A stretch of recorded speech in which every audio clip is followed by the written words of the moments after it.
All right, our coverage continues this Monday morning on your Weather Impact Alert Day. We're looking live from the Local 5 storm tracker as we continue to monitor those high winds and the blowing snow. Looking on this road, I believe our JD Snover and photographer Brandon Wynn, they are on US 69 heading towards Huxley. Now, this is actually one of the roads that Iowa DOT is reporting partially covered with ice. So like I said, your main roads in the metro like 235 and 8035 are looking good, but side streets like this one, like US 69, that's where you're going to see some issues. It looks pretty good right there, but I bet they're being very careful, so that is good news. And we'll check back in with JD with an update in just a few minutes here, but we want to turn our attention back to meteorologist Chase Bullman. Chase, I think the question is, are these conditions going to get worse throughout the morning, and how long are they going to last for us? Yeah, as we get closer to sunrise, and even just after sunrise, this will continue to get stronger in terms of the wind gusts, because that's the one missing element as to what we were just seeing. If visibility was clear, there was no issues except for the roads being partially covered. You throw in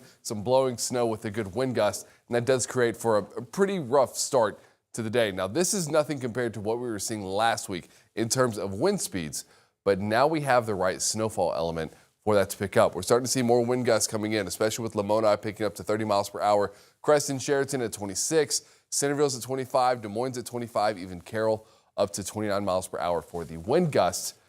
Slowly spreading out. We may not see it get a lot stronger than this, but it will start to spread out. The good news is no one's seeing any visibility issues from that. Now, for us to actually see that, it would take a wind gust moving, blowing snow across an observation site for at least a little bit, so we may not see any changes there. But here's the good news for the setup. We have done nothing but warm up since yesterday morning. We had a slight drop off right at sunset yesterday, but started warming up immediately. We're already in the mid-teens to right around 20 at least in Des Moines, and we're going to continue this warming trend through the day. Today, we get to the low 30s. We could see a few spots get to 34, maybe even 35. Some areas to the north holding in the upper 20s, but we still get the sunshine. Now, the air is going to be fairly dry. We're going to see the wind move to the south, and that will start to improve things. But as the wind drops off and the wind moves to the south, we're going to introduce a lot more humidity to the air, which will lead to that chance for fog tomorrow morning. Now, currently on the radar, we don't have anything. No advisories, no watches, no warnings, nothing of that nature, and no more precipitation coming at this moment.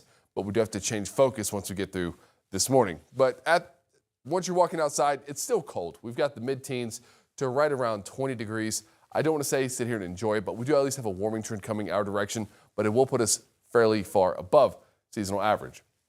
So, snowfall so far. It's been a lot. This is the 6th highest snowfall through December 13th. We could make this the 15th, but we, of course, saw that last snowfall on the 13th, 6th heaviest snowfall so far. This is already 3.5 inches more than what we saw for the entire season last year. So definitely starting off on a more winter style note for us. Now we get to this afternoon, the wind dies down, the sky clears up for the most part. We still will have a few areas seeing some cloud cover.